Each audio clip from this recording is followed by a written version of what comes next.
Before we begin, a quick word of caution. This episode could discuss serious topics, including suicidal thoughts, sexual assault, and rape. These are difficult subjects, and they may be upsetting or triggering for some of our listeners. If you prefer not to hear about these issues today, please take care of yourself and skip ahead or join us for another episode.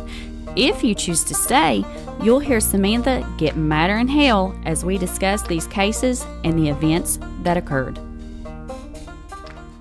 Hey y'all, I'm Elisa. And I'm Samantha. And welcome to Watch for Deer. Hello everyone. We hope everybody had a great Thanksgiving. Did we? Did we have a great Thanksgiving? Because let me tell you, I cooked. It was good. I cooked so much food. Elisa and her family came over. My family was here. We had, my friend Michelle came. Yeah. The one I throw under the bus all the time. All the time. Yeah. And I cooked all day for you all. Yeah, it was delicious. The turkey was so juicy, and you know how hard it is to get a juicy bird. I hate Also, if you hear snickering, we have somebody in the studio. We have a with us. guest today. We have a guest today. So her name is Leisha, and she is a listener, and she also came, and she did our pictures. So those will be up on her page soon, and we will share them also.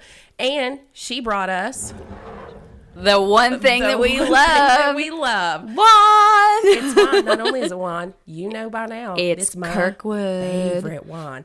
And we've not had this one. This one is I'm going to start bringing my reading glasses. This is Kirkwood Winery from West Virginia Fine Wines. Woo-hoo. It is a black satin blackberry wine. It's 11% alcohol.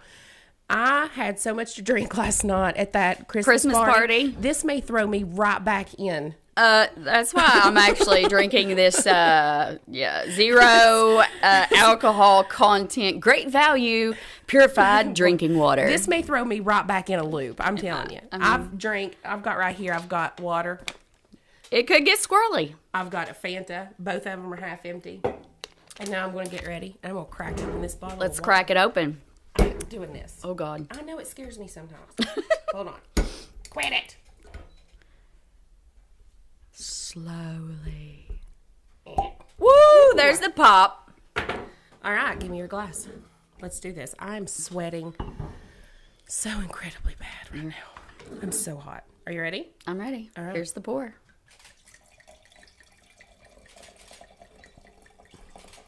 Big glass. Oh, yeah, because we need more alcohol in our Listen to bodies. Is this ASMR?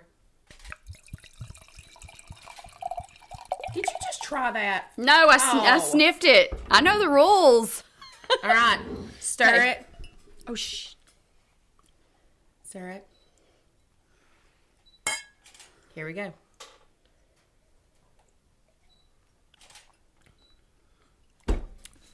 You did it again. You have to have. Kirkwood, you did it again. We love you, Kirkwood. I have seriously not had Not one had that a bad I don't one. like yet. We're going to have to find a Kirkwood that we don't like, because at this point people are going to think that they are paying me to say this, and they are not. The only thing that they've ever done, which I super appreciate, is sent me 2 bottles of fantastic wine, and now they've done it again. That's really good. Really good. Thank you. This tastes like... That's very good. This tastes like... I was nervous. Oh, no, it's really good. This tastes like either I'm going to sit and watch Lifetime movies While it snows. Or I'm going to make bad decisions. Why not both? This tastes like bad decisions. Which They're both fantastic. Why not both? Hey, some people may say, Leisha, that watching Lifetime movies is a bad decision, but I'm here for it. I love a Lifetime movie. I love a Hallmark movie. Same old shit. Every movie. Hold on. I legit saw on Netflix, because I'm going through my Christmas phase right now. I saw on Netflix there is a Christmas movie coming out, and it is Christmas on the Llama Farm. I swear, it's Christmas on the Llama Farm. I can already see it. Let me tell you how this movie is going to go. I'm so excited about it. This woman is going to own the llama farm, and this big CEO from, I don't know, Bitcoin is going to come back to town where he was born and save the woman's llama farm at Christmas. Form. I'm straight at Christmas. There you go. That's what that movie's going to be about. That's so good. I'm just saying. That is so good. So, we want to give a special shout out to Rayleigh. Miss Rayleigh made us these awesome Watch for Deer bracelets, and we'll have to take pictures so you can see them. That's Leisha's daughter. She sent them, but she didn't. I was hoping that she would come with her. You totally should have came, Rayleigh. So totally. Next time your mom does pictures, you come and meet us. Yes, we would have totally had pictures. You'll have to come next time. Thank you for the bracelets. We're not going to take them off. You're such a cool kid. Yes, we thank you. Yes, we thank you so much. Okay, so I have a story for you today. Do we have anything else to discuss? Well, I mean, we did Thanksgiving, and I was talking about that, and I was exhausted. So I had the last Marshall game. The last Marshall game was this past Saturday. I couldn't go. It was my daughter's sweet 16th birthday party. And we didn't win, so we're not going to a bowl game, it is what it is at this point. Whatever. Well, but I got sick and had to leave. And wasn't feeling really well at all. And then I was sick the next day on Sunday. I missed work on Monday. Which she never does. Snowed on Tuesday. So they actually called school off. And I was so thankful for it because I was still so sick on Tuesday. I don't know if I could have went or not. Been another day off. And I think it was exhaustion. Could have been exhaustion. I don't know. Could have been. I don't know what it was. Wear your body down. No, I really have nothing else to do. We have anything to talk about? I don't think we have anything to talk about. Nothing yet. Yeah, I think that's it. Let's jump right in, okay? So, actually, I initially wrote this story. We were trying our best to coordinate something with a little coffee shop over in Salt Rock. It's called The Post. If you have not been there, you definitely need to go try their coffee. And I think it's called the Salt Rock. It's the Salt Rocker. It's so good. It's my favorite. So anytime I'm over there during work, like I swing by, I stop, and I get the Salt Rocker. Mm-hmm. Delicious. Get a large because I got a small first, and I was like, damn, I wish I would have got a large.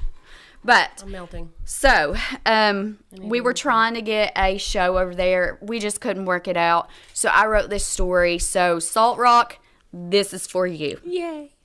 All right. So, today we have a case to tell. First, I had no idea where Salt Rock got its name. Do you know? I thought you were going to say I have no idea where it's at. I'm like, what? No, I know where it's at. But do you know how it got its name?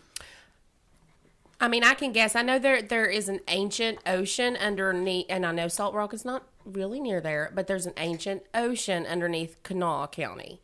Okay. And it's millions and millions of years old, and there is a company up there of a family, and they get the million-year-old salt.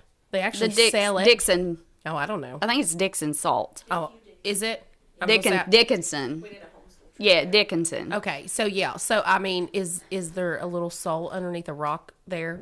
You're close. Am I? You're a little close. You're very really close. Yeah, you really are. So, look at me. I think it's super important for our listeners to have an idea just for the story about where this particular crime had happened. So initially I read somewhere that the farmers used to pour salt onto the rocks by the creek bank to coax the cattle into drinking, and that's how they come up with the name of Salt Rock. Probably not true. So the farmers made a salt lick? A salt lick out of the salt rock in the creek. Okay. So, but anywho, I don't know how true this is, but I think I like this version better than, any of the other. Okay, so let's talk about Salt Rock first. Let's talk about the town. In the early days before road construction, salt was transported in the area on pack horse. Oh my God! Did you say pack horse? Pack horse. Horses. They put salt on the back of horses. It made them carry the salt into town.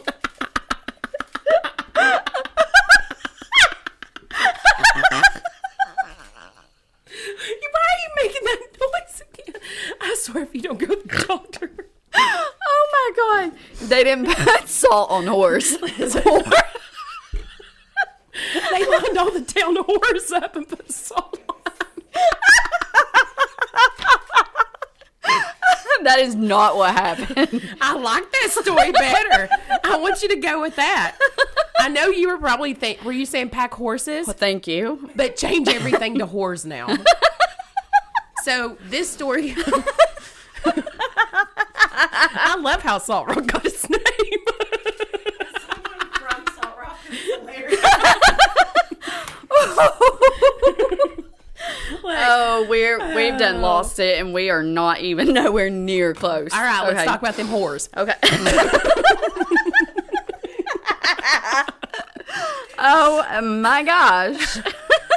Anywho, yeah, so salt was transported to the area on pack horses from Canal Salt Works as what the actual hell? I don't know what's wrong with you. Am I still hungover? Are you? I mean, you know that. I'm struggling. Like I'm on the struggle bus. Okay.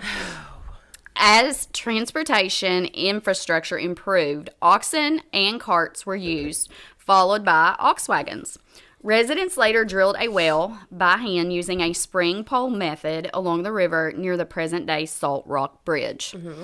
Though the exact depth was unknown, the well produced salt water. So this well produced salt water. I could bite my cheeks and all laugh. Keep going. My story was better. Salt whores. Any salt whores. Oh, jeez. Let's start that rumor. Yeah. So that's what happened. Large kettles and a furnace were then constructed to manufacture salt locally. The community was named Salt Rock after this local salt manufacturing operation. Remnants of the old furnace stones were reportedly still visible along the banks of the Wyandotte River in the early 20th century. Another super fun fact is they actually have petroglyphs. So, do you know what those are? No. You should, because you're a teacher. Petroglyph?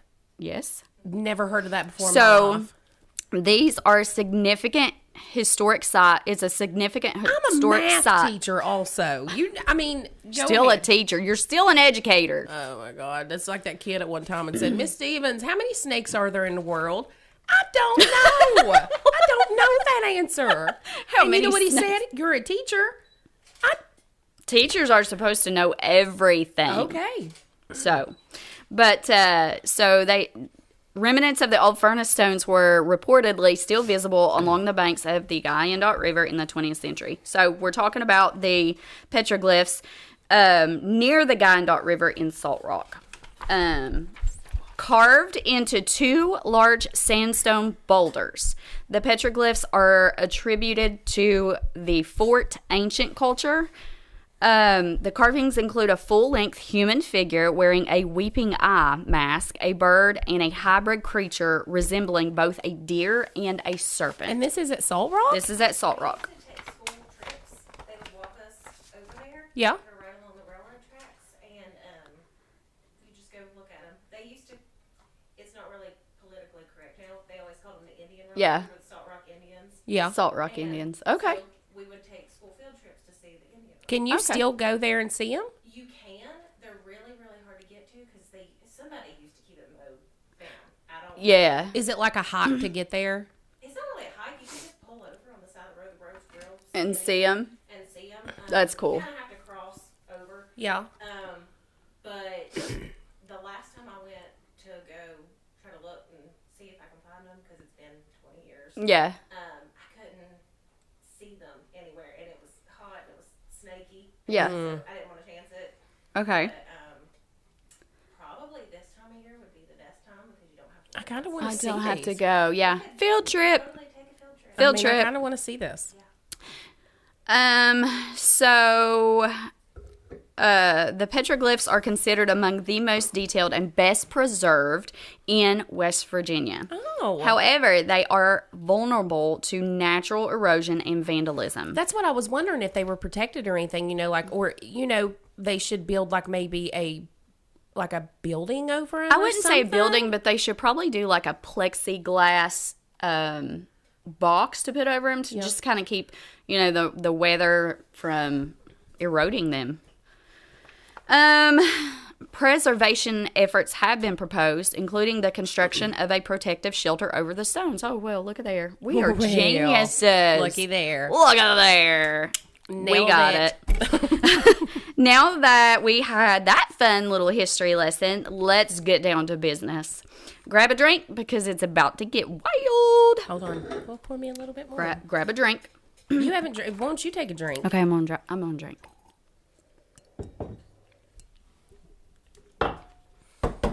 Okay.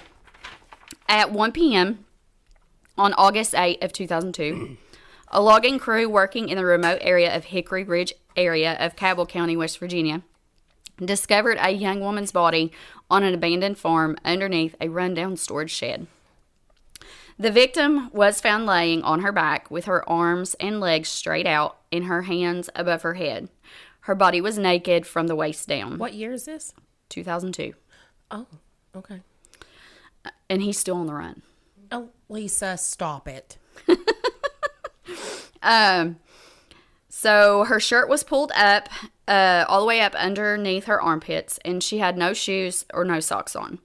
Her leopard pants had been strewn adjacent to her body, and her body was decomposed, and authorities could not make a visual identification at that time. So you're looking at August. They're not sure how long she'd been out there, so her body was quickly decomposing. She was taken in for autopsy, and her fingerprints were used to identify her. She was 21-year-old Deanna Crawford, who local police knew as a prostitute. Oh. An examination had determined that Crawford had been dead between 3 to 5 days by the time her body was actually discovered. This, again, is right in the middle of summer, so it really wouldn't take long for the body to begin to decompose in the humid heat of West Virginia.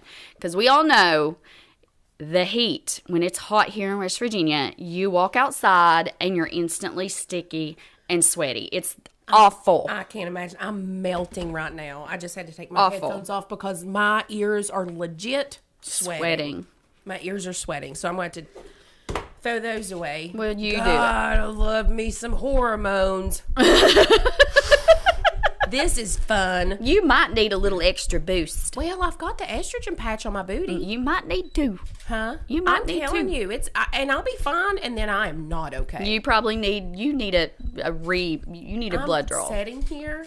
They just did that. I'm sitting here, and sweat is going down my back. No. If you're going through this, I feel for you. If you're not going through this, and you're going to one day, it's awful. We're sorry. It's awful. We're sorry. Okay, keep telling me the story. Okay, there were also abrasions on the bottom of her heels, indicating that the victim had been dragged along her back.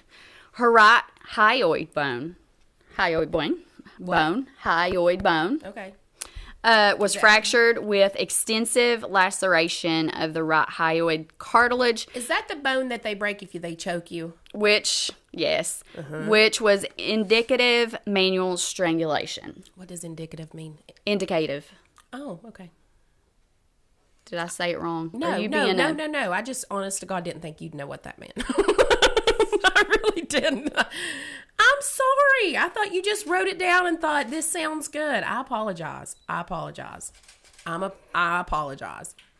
I'm sorry. She's not amused. I know. I said I was sorry.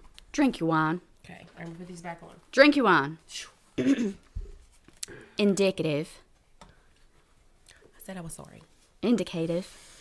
She also had numerous bruising on her body and feet that were fresh and indicated those injuries were inflicted just prior to death.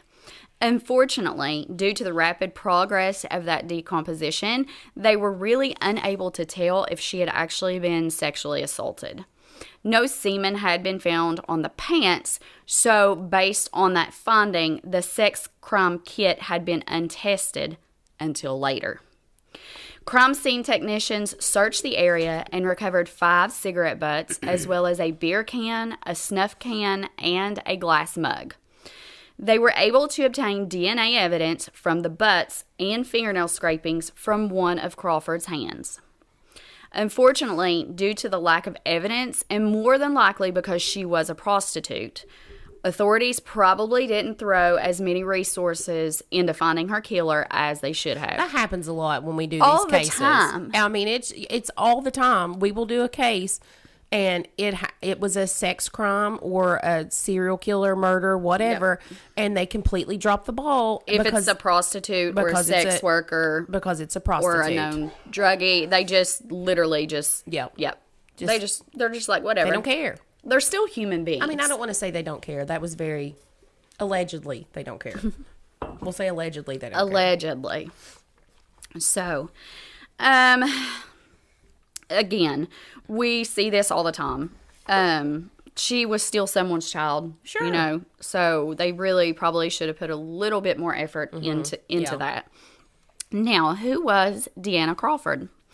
Deanna Crawford was born February 27th of 1981 to Terry and Brenda Crawford. She's my age.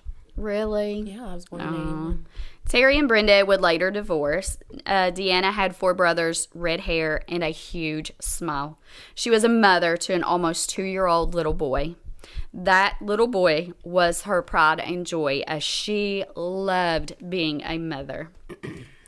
Unfortunately, we see this a lot. Deanna struggled with addiction with cocaine, and she worked as a sex worker to support that habit.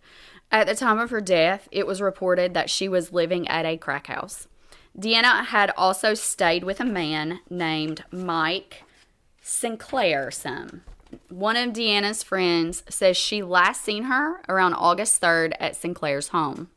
Her friend said that Deanna had robbed Sinclair that day as well. A Speedway camera also caught footage of Deanna on August 4th around 3 a.m. with a man by the name of Ira Crockett. Crockett was never considered a suspect in this case, or if he had been, his name had been ruled out. West Virginia State Police focused the initial investigation on Crawford's associates. Another friend had last seen Crawford alive about 9 p.m. on August 4th, which was 4 days before her body was found. Her death may have occurred on August 5th after a party at Justin Black's home, where the evening was spent drinking and playing video games. More than 4 years later, on January 11th of 2007, Cabell County Sheriff's Deputy Jim Schindler... is that Schindler? That's no N in there. No. How would you say that? Not like you did. Shidler? I'd say Shodler. Shadler. I wouldn't put an N in it. Schindler's List. Shadler told the state police that a man named Greg Bailey had information about the murder. Mr. Bailey, who had a history of addiction and convictions, said that his nephew, Brian DeMint, had told him that he and 3 friends, Justin Black, Nathaniel Barnett, and Philip Barnett, had killed Miss Crawford. Mr. Bailey said he had heard Mr. DeMint's account about 2 years earlier. Mr. Bailey said Mr. DeMint told him that the 4 young men had picked up a girl, raped her, and then killed her after they got scared for the crime, the sexual crime. One thing I want to mention, I did find reports that DeMint had severe learning disabilities and suffered from mental illnesses, including bipolar disorder. So keep this particular fact in mind as we begin to work through this case. On January 28th of 2007, West Virginia State Police brought Mr. DeMint in for questioning.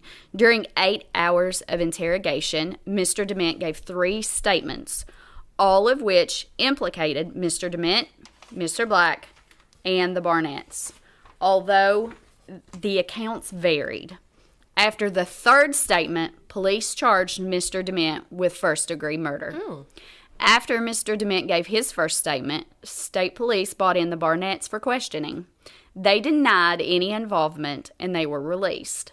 The police had informally interviewed Philip Barnett in August of 2002 when they were canvassing the Hickory Ridge area after hearing several parties had been held on the same weekend that Miss Crawford had went missing. Mr. Barnett had told them about a keg party at Mr. Black's house on August 5th of 2002. On January 29th of 2007, Mr. Black 23-year-old, and on parole for a conviction for malicious wounding, voluntarily came to the police station. His interrogation stretched into the night. According to later court findings by Mr. Black, he repeatedly said that he was innocent and that he didn't know Miss Crawford or who was responsible for her death. Mr. Black said the police threatened to revoke his parole. On January 30th of 2007, Mr. Black gave a recorded statement saying that he drove Miss Crawford, Mr. DeMint, and the Barnett brothers to Hickory Ridge. Mr. Black said he stayed in the car while the other men got out. Only Philip and Nathaniel Barnett returned, and the three of them left together. Mr. Black was released. He returned a week later and recanted this statement, asserting it was coerced and that he had no knowledge of this crime. The recantation was not recorded. Police had compared the DNA profiles of the four men with samples recovered from the crime scene. All four were excluded. So they didn't do it? They hold on, go back. I gotta take these headphones off again. Okay. Explain to me what you just said. Meaning they compared the DNA evidence. No, I know that. With their DNA, and it excluded these guys. Did these guys did you just tell me they admitted to it? Just hold on. Okay. She is so excited. I just don't know what's going on. Just breathe. Take a drink of wine. I just need. Okay. On May 16th of 2007, police arrested Mr. Black and charged him with murder. 2 days later, police charged Philip Barnett, who was then 27 years old, and Nathaniel Barnett, who was 24 years old, with murder. On October 23rd of 2007, Mr. DeMint pled guilty to second-degree murder. As part of his plea, he agreed to testify for the prosecution against Mr. Black and the Barnetts. 2 days later, Mr. DeMint spoke to a private investigator working on behalf of Nathaniel Barnett and recanted his statement to the police. He said that he learned the details of the crime from his uncle, who had already been questioned by police. So let's get into the trials. On February 21st of 2008, Mr. Black went to trial in Cabell County Circuit Court. On the second day, Judge John Cummings declared a mistrial after a prosecution witness said that Mr. Black had been willing to take a polygraph test. Mr. Black went to trial again on April 15th of 2008. Mr. DeMint was the prosecution's key witness. Black told the court that once he had hit Deanna and dragged her down the hill, but then left when the attack with the three other men became too violent. So he helped drag down the hill. They were, I'm assuming, going to rape her. Uh-huh. And then the attack got out of hand, so he left. It sounds like these guys are all over the place. They're saying they did it. They're saying they didn't do it. Mm-hmm. Then they're saying, well, we said we did it, but we heard it from our uncle. Yes. And that's why in the hell would you go and tell the police that you did something that you didn't do if you heard somebody else talking about it? That makes no sense to me. That's a confession. Yeah. Because those dudes did that. Did they do it? They did it, didn't they? Sit still. No, they're just... Okay. Okay, ready? I hope they get run over by a train. I'm just saying, I do. Like, that's what I hope right now. I hope, you know what? For murder and for stupidity. Like, what? What are you doing? Yeah, I didn't do it. It's very back and forth. Time on a train. But it gets a little deeper. Old school. DeMint claimed that he hid it. So once the attack became too violent, mm-hmm. he comes back up the hill, right? Mm-hmm. So he says that he hid in the woods and he could hear Deanna begging for her life. Oh my God. He did not testify that he saw the murder, only that while in the woods, that Mr. Black and the Barnetts took her down a hill, and after they returned, he checked on Miss Crawford and she was dead. Okay. Why did you not come forth? Why did you not call the police? Well, I mean, why you left her there? If you seen the attack start to get violent, you should have intervened. Well, hold on. I don't know about all that, and the reason being is let's say this dude is innocent. Because I don't know. Let's just say that he's innocent, or an innocent person sees this happening. I agree that you maybe could or should intervene, but you're talking about 3 people on one. Or at least run back out and call for help. Right. That's Report what you need it to right do. then. You go right then and you get help. Yes. Right. If you have a pew-pew. Yeah. It's a different game. I mean, it's a different game. It's a different game. You're protecting someone's life. Yeah. Because you know what you can't bring to a fist fight and lose? Gun. Oh, can we say that? Allegedly. A pew-pew. Yeah. Pew-pew. I sounded so violent when I said that. I sound like a badass. I was like, pew-pew. You are a badass. Am I? Blah, blah, blah. I feel like I'm a gummy bear. I'm a gummy bear. Yeah. What flavor would you be? Oh. What flavor gummy bear would I be? Yeah. What flavor gummy bear would you be? Orange.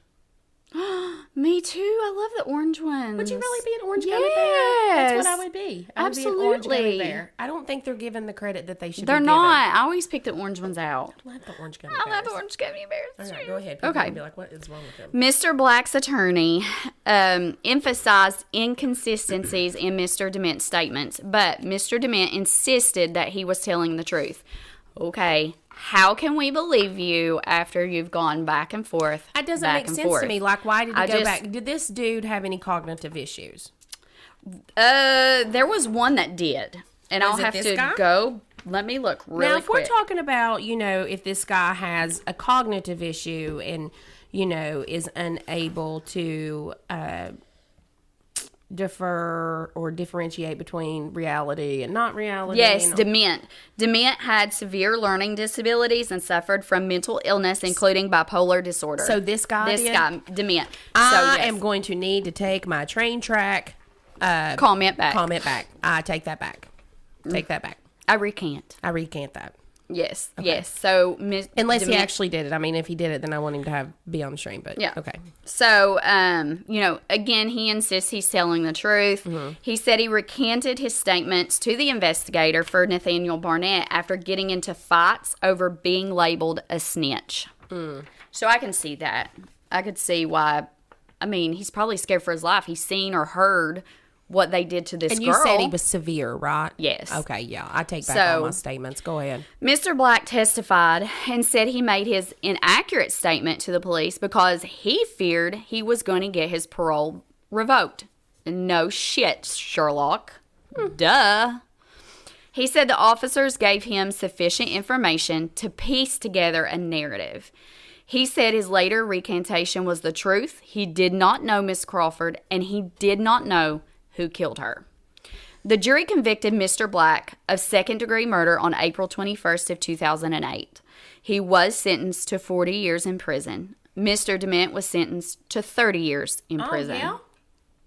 On August 25th of 2008, Mr. DeMent was again the prosecution's key witness. Mm-hmm. So he recounted going to a party at the home of Mr. Black's mother's home along Hickory Ridge Road, and at some point, he said Mr. Black and Philip Barnett asked Mr. DeMent if he wanted to go for a ride. He said Mr. Black drove, and Miss Crawford was in the front seat. They drove along Route 10, smoking marijuana and talking. And suddenly, Mr. DeMent said Philip Barnett hit Miss Crawford, and Mr. Black stopped the car near an abandoned farm. Mr. DeMent said he knew the place as a very well-known party spot near where he had lived with his stepfather. Attorneys for the Barnetts wanted to play the full recording of Mr. DeMent's recantation, but Judge Cummings refused, saying Mr. DeMent's admission was sufficient enough.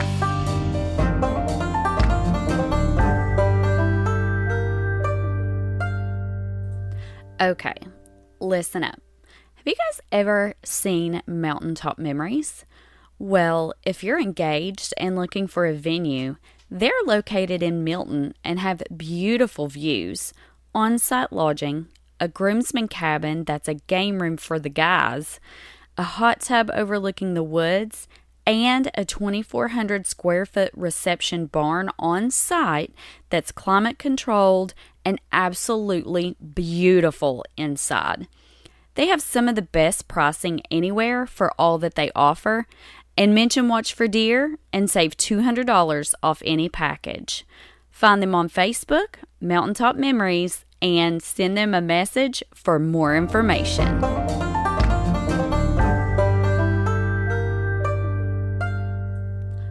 So I was shopping for some new kitchen cabinets, and I came across the guys at Affordable Contracting Solutions. Their showroom is located in Cross Lanes, and you can find them on Facebook. They can potentially save you thousands on kitchen cabinets. They also have LVP flooring, tile, and freestanding tubs that are absolutely gorgeous. Again, Affordable Contracting Solutions. Send them a Facebook message.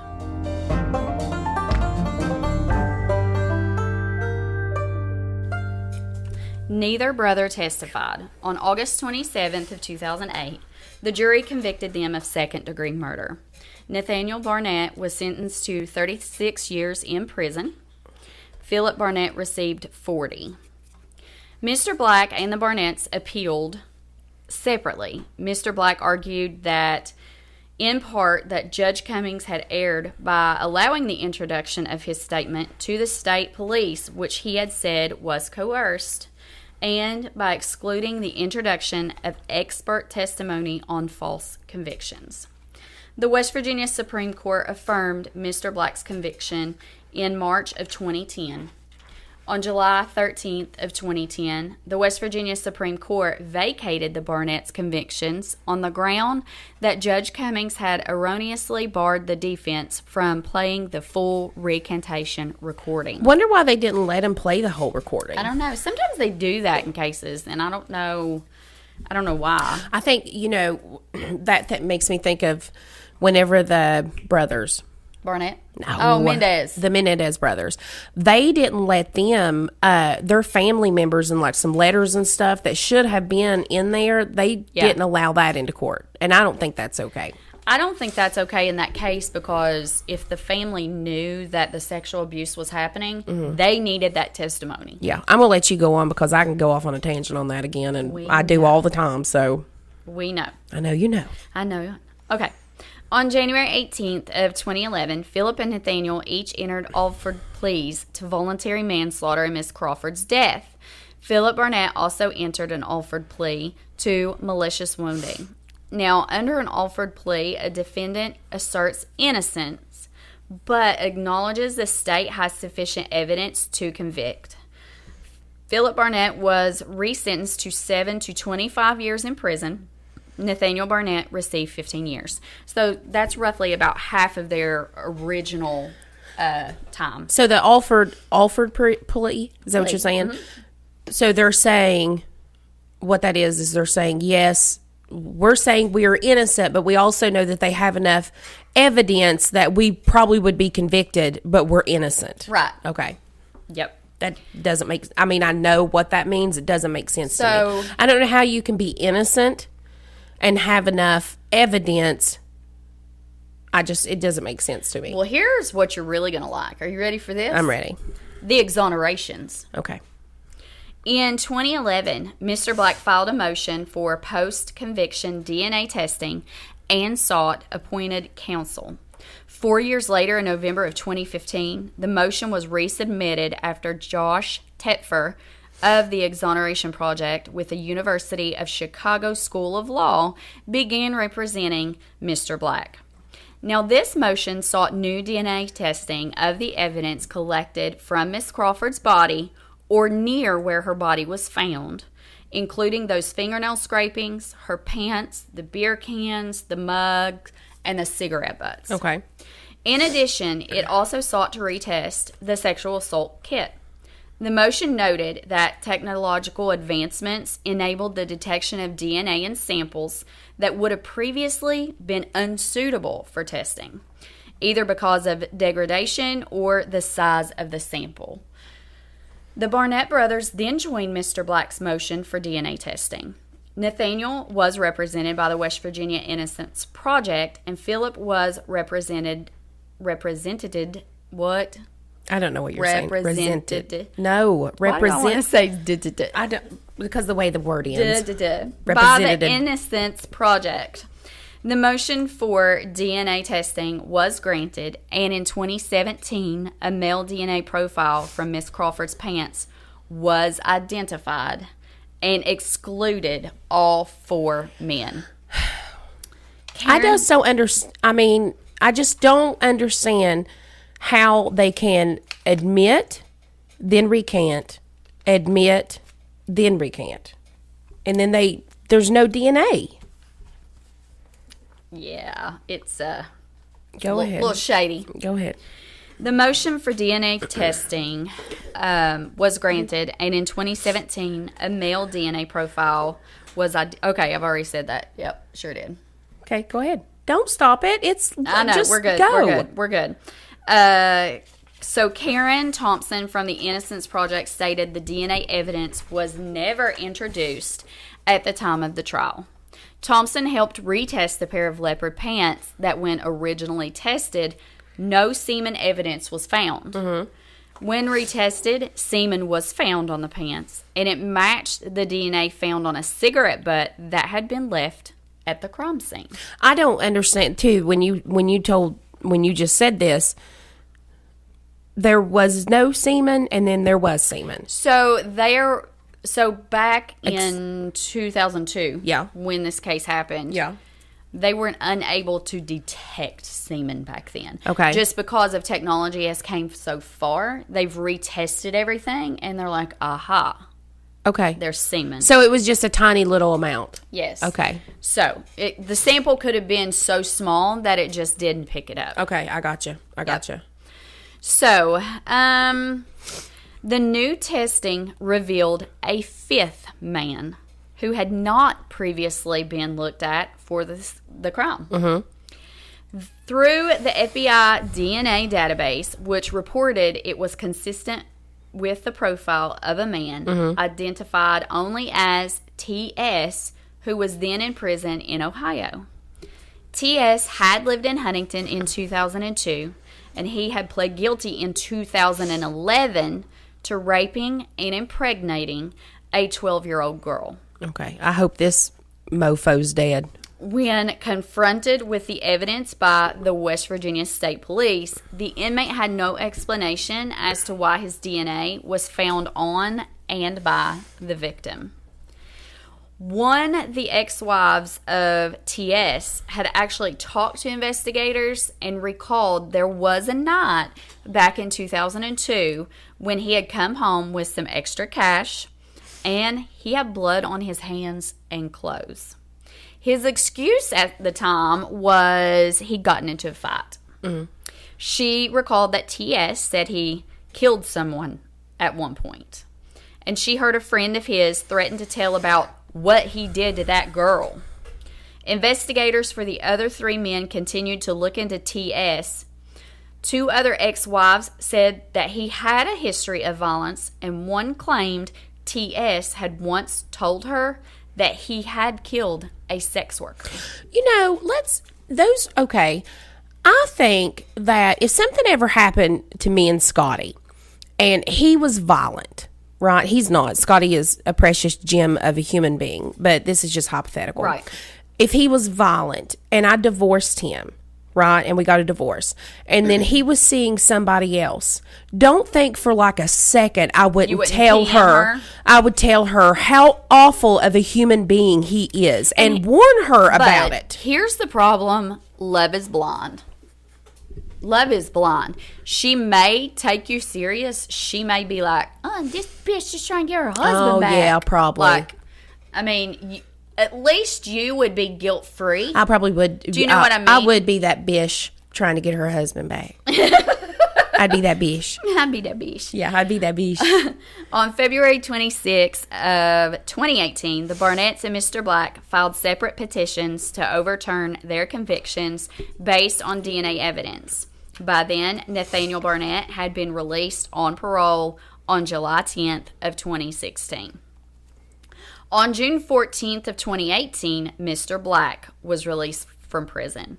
Philip Barnett was released on August 9th of 2018. after DNA testing revealed that a profile from a cigarette butt from the crime scene was the same profile obtained from Miss Crawford's pants. On August 31st of 2018, Mr. DeMint filed a petition seeking to vacate his conviction. On May 1st of 2019, without a hearing, Cabell County Circuit Court Judge Alfred Ferguson vacated the convictions of Mr. Black and the Barnett brothers. Mr. Ferguson denied Mr. DeMint's motion for a new trial because Mr. DeMint had not maintained his innocence. Now, keep in mind, this is the young man who has the mental issues, the bipolar, all the things. Mr. DeMint appealed to the West Virginia Supreme Court, claiming the judge erred by rejecting his motion for a new trial without holding an evidentiary hearing. Are you ready to feel lighter, more energized, and more in control of your health?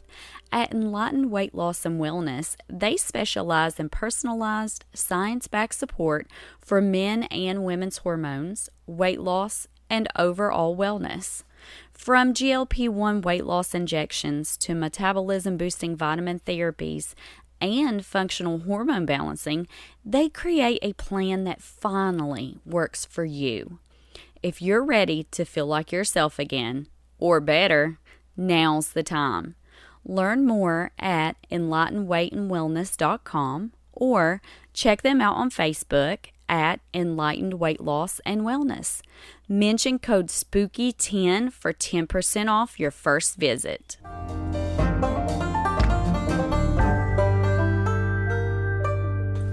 On June 15, 2021, the West Virginia Supreme Court reversed Judge Ferguson's order and sent the case back to Cabell County for an evidentiary hearing. There was no hearing.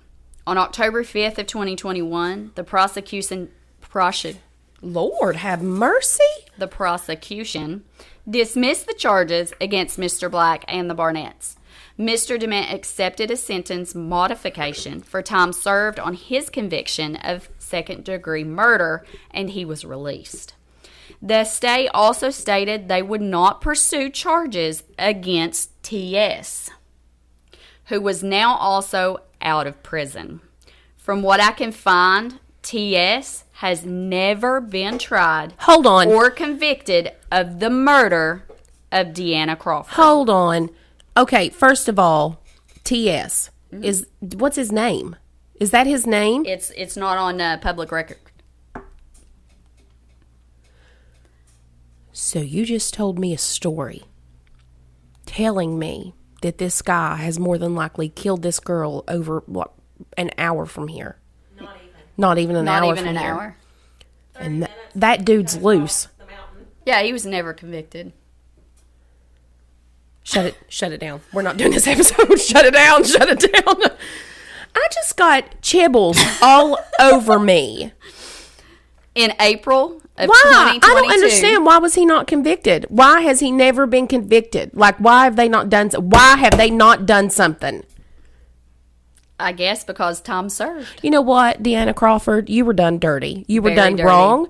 And if your family listens to this, I want to tell you that This bullshit is what this is. And she deserved justice. She deserved better. She deserved better? Yep. Wow. Yep. Wow. In April of 2022, wow, the Barnett brothers filed a federal lawsuit seeking compensation for their wrongful conviction. That's another thing, too. If they actually were wrongfully convicted, I need to say again that I am totally sorry about my train track. What I said about, I hope they get run over by a train. Now, if they did it, or stood there while it was being done, whoop, whoop, chugga, chugga, choo, choo.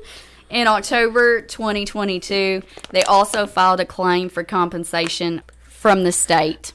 That's our Salt Rock story. Y'all be safe and watch for deer.